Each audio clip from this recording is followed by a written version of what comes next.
making the case for global non-compliance.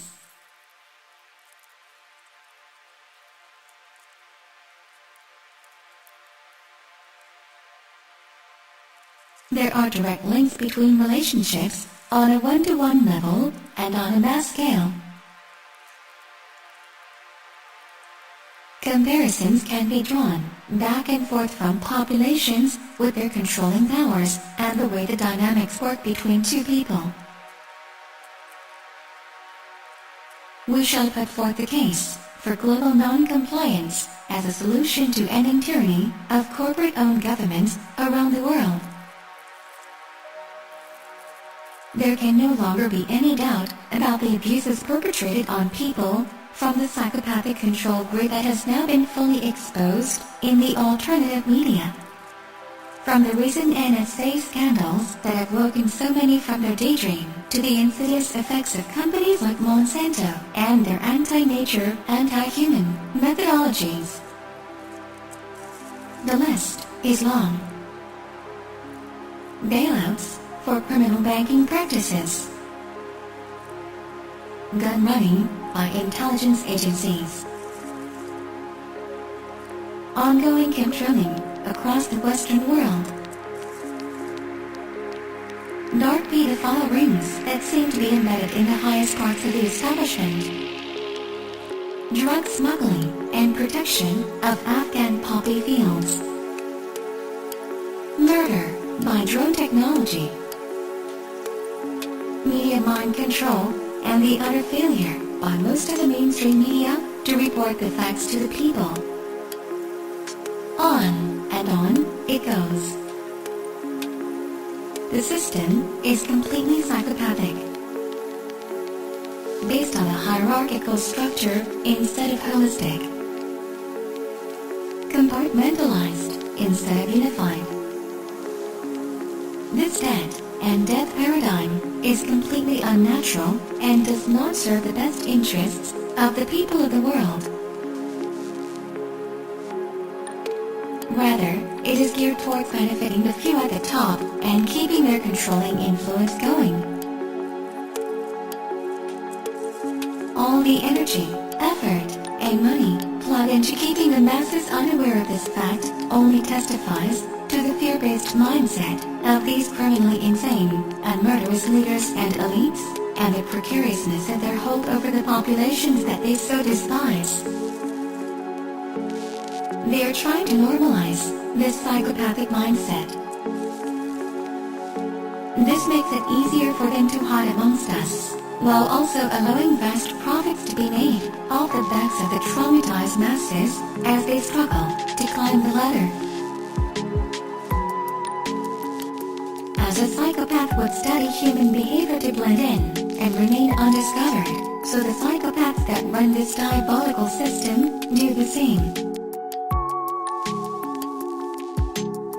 We are studied, researched, and tested on for the purposes of exploitation and control.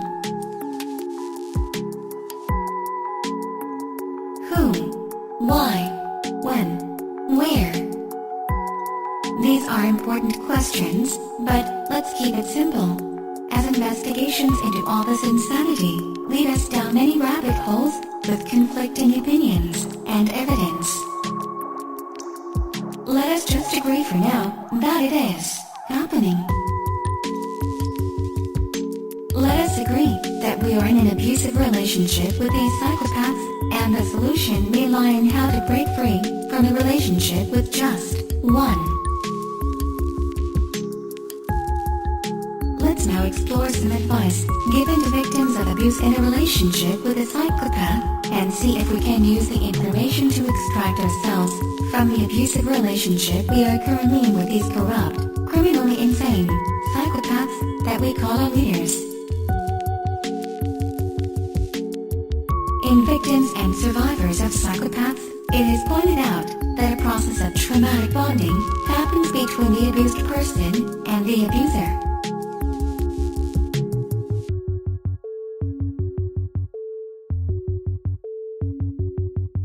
Let's look at this in more detail, and while you read on, apply this to populations and governments. even though these examples are talking about the psychology between two people in a relationship. 1.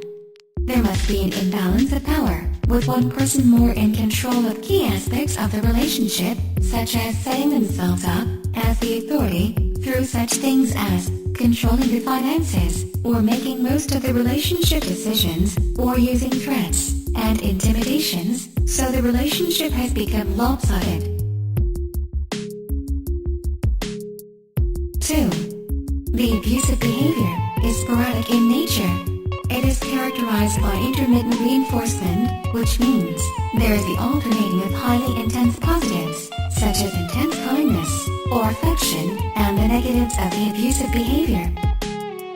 3. The victim engages in denial of the abuse for emotional self-protection. In severe abuse, this can be psychological or physical.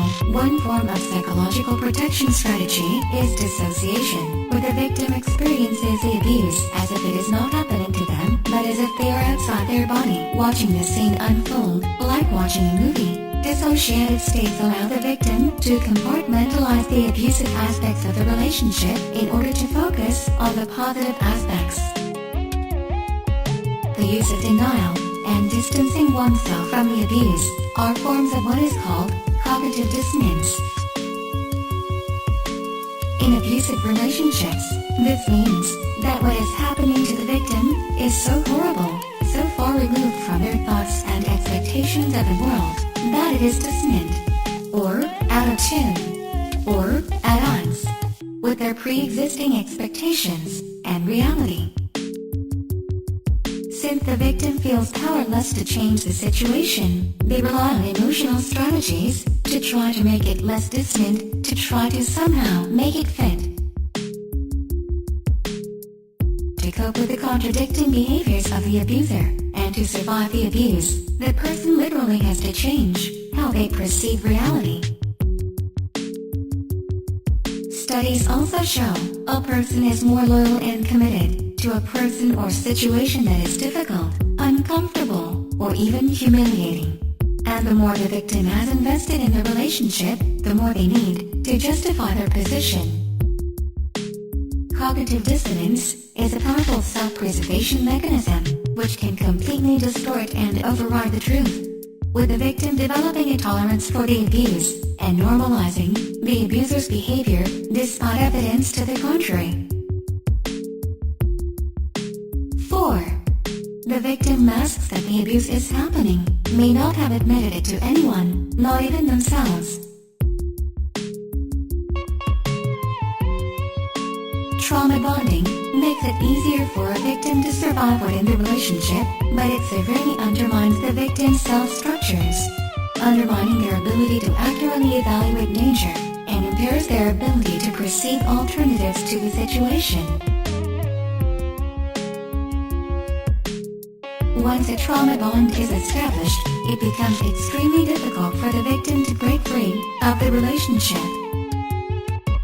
The way humans respond to trauma is thought to have a biological basis, and reactions to trauma were first described a century ago with the term railroad spine being used. Another term used has been shell-shocked.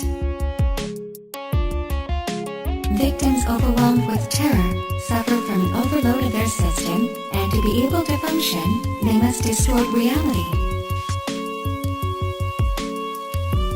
They often shut down emotionally, and sometimes later describe themselves as having felt robotic, intellectually knowing what happened, but feeling frozen or numb and unable to take action.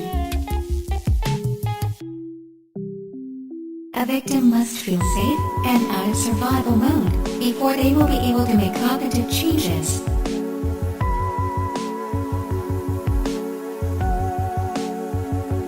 Many victims feel the compulsion to tell and retell the events of the trauma in an attempt to come to terms with what happened to them, and to try to integrate it, reaching out to others for contact, safety, and stability.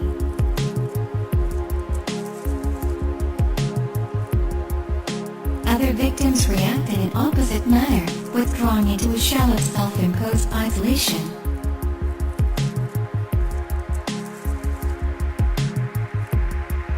The trauma bond can persist, even after the victim leaves the relationship, with it sometimes taking months, or even years, for them to completely break the bond. Do you see now what we're getting at?